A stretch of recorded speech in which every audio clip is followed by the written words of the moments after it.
Hello, welcome to Tech Teardown. This computer was given to us. It wasn't booting. We're actually flashing back to the early 2000s, as you see. We have a pretty mediocre, crappy looking computer from the early 2000s. So I'm just going to boot it up and see what it sounds like. God, that sounds awful. Alright, I'm going to open it up too. Doesn't look like it was opened up in many years. It's missing a thumb screw. Let's see. Oh my lord. Yeah, if you take a look right in there. Yep. That could be a problem right there. But no, as you see, it doesn't look like anything is booting. Alright. It's using old floppy cables right here. Looks like a decent power supply. Definitely a home-built computer. Oh, shut off. That was odd. Sounds like there might be a power supply problem. But let's first get all this dust out. As you can see, this thing is destroyed with years and years of dust. So we're going to blow it out with a leaf blower.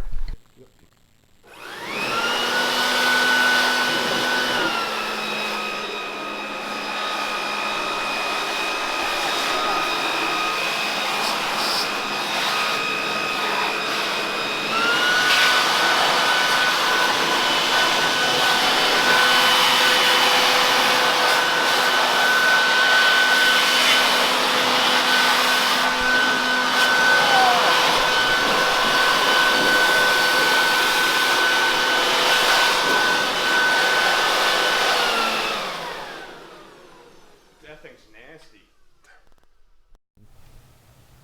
Alright, so we did get it to boot, but if you still running into problems with it booting, every computer's different and everybody's problems are usually different. So some steps to take to try to figure out what's going on. First of all, you want to verify that the power supply is working. So a lot of times it's okay to unplug these while it's off, of course, and plug them back in, reseat things. And then another thing is, on older boards, you want to check the capacitors to see if the tops are bloated out. Here, Steve, go ahead and zoom in on this.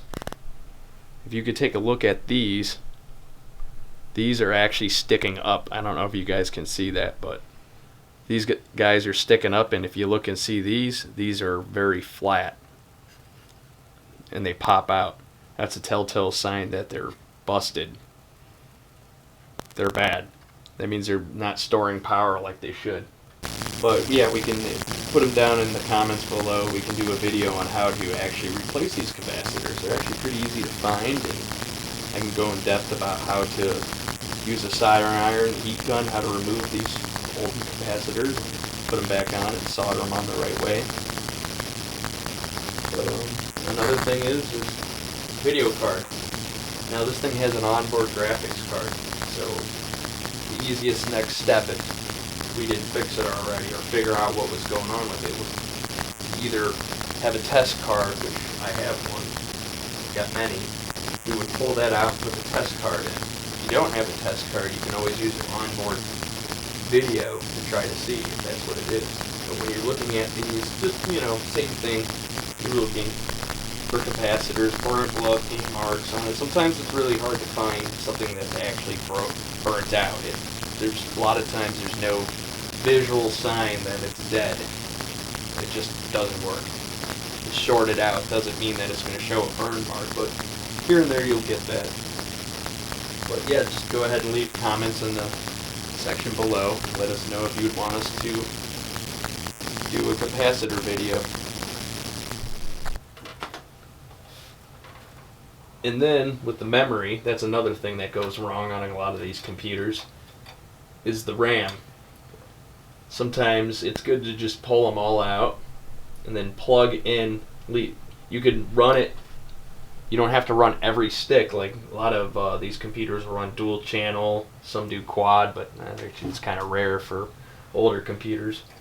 But if you were to take out, let's say we'll start with these two. We'll start with one stick, stick it in the first slot, try to see if it boots.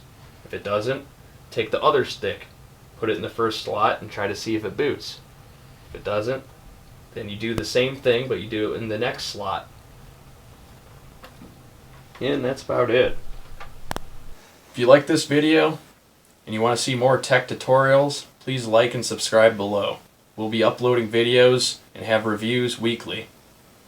This is Tech Teardown, logging off.